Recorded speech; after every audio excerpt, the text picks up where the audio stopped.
Hello नमस्कार किसान भाइयों।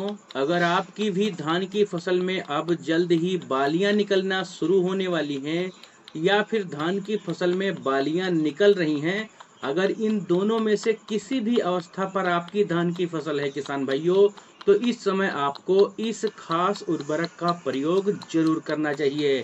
यदि इस अवस्था पर आप इस खास उर्वरक का प्रयोग करेंगे किसान भाइयों, तो आपकी धान की फसल में स्वस्थ बालियों का निर्माण होगा।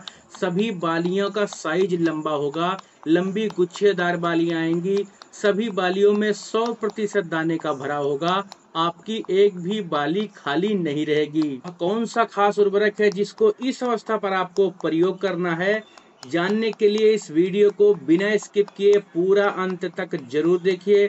साथ ही यदि आप हमारे चैनल पर पहली बार आए हैं तो सब्सक्राइब करके बेल आइकन को जरूर दबाएं। तो आइए सबसे पहले बात करते हैं किसान भाइयों कि यदि आपकी जो धान की फसल है उसमें अभी बालियां नहीं निकली हैं, जल्द ही बालियां निकलने वाली हैं, तो इस अवस्था पर आपको अपने फसल की देखभाल कैसे करनी चाहिए, कौन से खास उर्वरक और खादों का प्रयोग करना चाहिए। किसान भाइयों, जब हमारी धान की फसल में बालियां निकलने वाली अवस्था होती है, इस अवस्था को हम गबोट अवस्था कहती हैं। इस अवस्था पर किसान भाइयों, हमारी जो धान की फसल होती है उसको कुछ मात्रा में थोड़े थोड़े उर्वरकों की आवश्यकता होती है। यदि उनकी पूर्ति हम इस अवस्था पर करते हैं किसान भाइयों, तो हमारा जो धान का पौधा है उसमें हमें चमत्कारिक लाभ देखने को मिलते हैं। बेसिकली किसान भाइयों, जब धान की फसल में बालियां निकलने वाली होती हैं, इस अवस्था पर आपको एक खास फार्मूले का प्रयोग करना है। आपको लेना है फार्मूले में किसान भाइयों नंबर 1 पर बोरोन लगभग 100 ग्राम प्रति एकड़ के हिसाब से, और मिलाना है उसमें जिंक सल्फेट जो 33% वाली आती है लगभग 500 ग्राम प्रति एकड़ के हिसाब से। साथ में आपको किसान भाइयों जो फेरस सल्फेट 19% वाला आता है लगभग 500 ग्राम प्रति एकड़ के हिसाब से लेना है। और लास्ट में किसान भाइयों इसमें आपको लगभग 1 से लेकर 1.5 किलो प्रति एकड़ के हिसाब से आपको यूरिया को मिलाना है। इन सभी का किसान भाइयों आपको अलग अलग घोल बना लेना है। अलग अलग घोल बनाने के बाद में इसका स्प्रे कर देना है। बालियां निकलने के पहले किसान भाइयों गबोट अवस्था पर यदि हम इसका स्प्रे करेंगे तो हमारी धान की फसल में हमें कई सारे फायदे देखने को मिलेंगे। जैसे नंबर 1 पर किसान भाइयों, यदि आपकी जो धान की फसल है उसमें हरियाली की कमी है, फसल हरी भरी नहीं है, तो आपकी फसल हरियाली पूर्ण हो जाएगी, शानदार हो जाएगी। यदि आपकी धान की पत्तियों में पीलापन है किसान भाइयों, तो इसको डालने के बाद में पीलापन भी जड़ से समाप्त हो जाएगा। इसके साथ आपका जो धान का पौधा है उसकी जो रोग प्रतिरोधक क्षमता है किसान भाइयों, उसमें भी काफ़ी ज़्यादा वृद्धि होगी। आपकी धान की जड़ों का विकास बहुत अच्छे से होगा, आपकी फसल एक समान होगी और आपकी धान की फसल का संपूर्ण विकास होगा। तो इसको डालने के बाद इतने सारे फायदे मिलेंगे। तो अवस्था पर आप इस खास फार्मूले का प्रयोग कर सकते हैं। नंबर 2 पर किसान भाइयों, इस अवस्था पर आपको एक बात का और ध्यान रखना है, आपको अपने पौधे में पर्याप्त मात्रा में नमी बनाकर रखना है। किसान भाइयों, गबोट अवस्था पर हमारे धान के पौधे को अधिक नमी की आवश्यकता होती है, क्योंकि भविष्य में बालियां निकलने वाली होती हैं। और जब धान के पौधे में बालियां निकलती हैं, इस अवस्था पर पौधे को सबसे ज़्यादा नमी की आवश्यकता होती है। यदि इस समय हम चूक जाएं किसान भाइयों, सिंचाई नहीं कर पाएं, तो बालियों का साइज छोटा रह जाएगा नमी के कारण। तो आपको इस अवस्था पर किसान भाइयों पर्याप्त मात्रा में नमी बनाकर रखनी है। अब किसान भाइयों आइए बात करते हैं कि अगर आपकी जो धान की फसल है उसमें बालियां निकल चुकी हैं, तो इस अवस्था पर आपको उसमें कौन से खास उर्वरक का प्रयोग करना चाहिए। किसान भाइयों, जब धान की फसल में बालियां निकल चुकी होती हैं, यह समय हमारी धान की फसल के लिए सबसे ज़्यादा इम्पोर्टेंट माना जाता है। इस अवस्था पर हमारे धान के पौधे को कुछ 1 से 2 खास स्प्रे की आवश्यकता होती है। यदि उनकी पूर्ति इस अवस्था पर हम कर दें किसान भाइयों, तो हम अपने धान की जो पैदावार है 2 से लेकर 3 क्विंटल प्रति एकड़ तक आसानी के साथ भी इस अवस्था पर बढ़ा सकते हैं।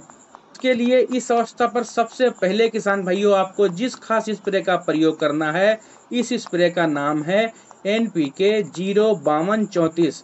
किसान भाइयों, NPK 05234 का जो सही समय है वह है बालियां निकलने समय पर प्रयोग करना।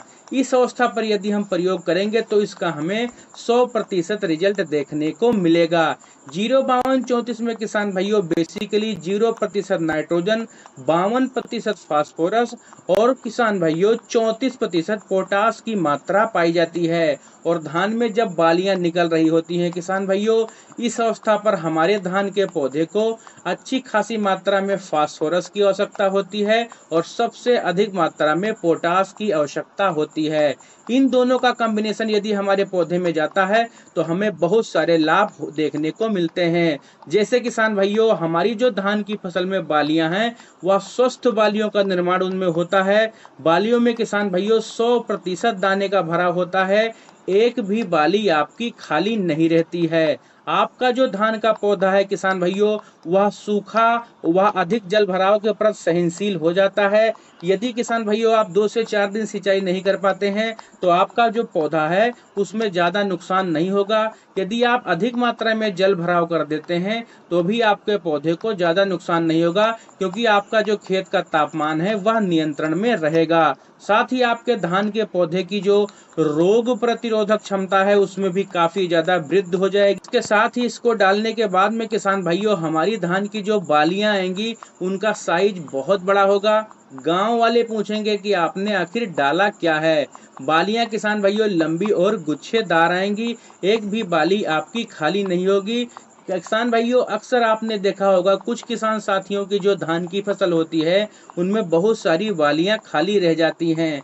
उनका जो मुख्य कारण होता है बाली खाली रहने का वह है पोटास की कमी। इस अवस्था पर जो किसान साथी पोटास का उपयोग नहीं कर पाते हैं उनमें अक्सर धान की बालियां पोटास की कमी के कारण खाली रह जाती हैं। लेकिन जब आप इस स्प्रे का प्रयोग करेंगे तो आपकी सभी बालियों में 100% दाने का भराव होगा।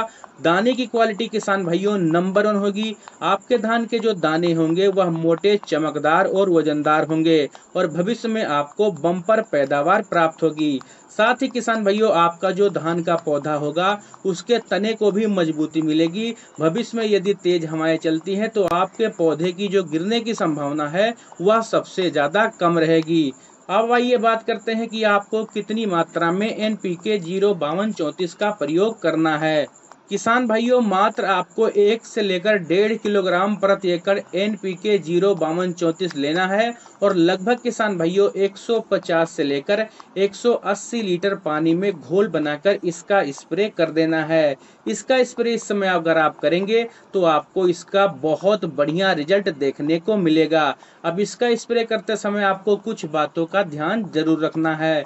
जैसे किसान भाइयों जब आप इसका स्प्रे करें तब आपके खेत में पर्याप्त मात्रा में नमी होनी चाहिए, तभी आपको इसका 100% रिजल्ट देखने को मिलेगा।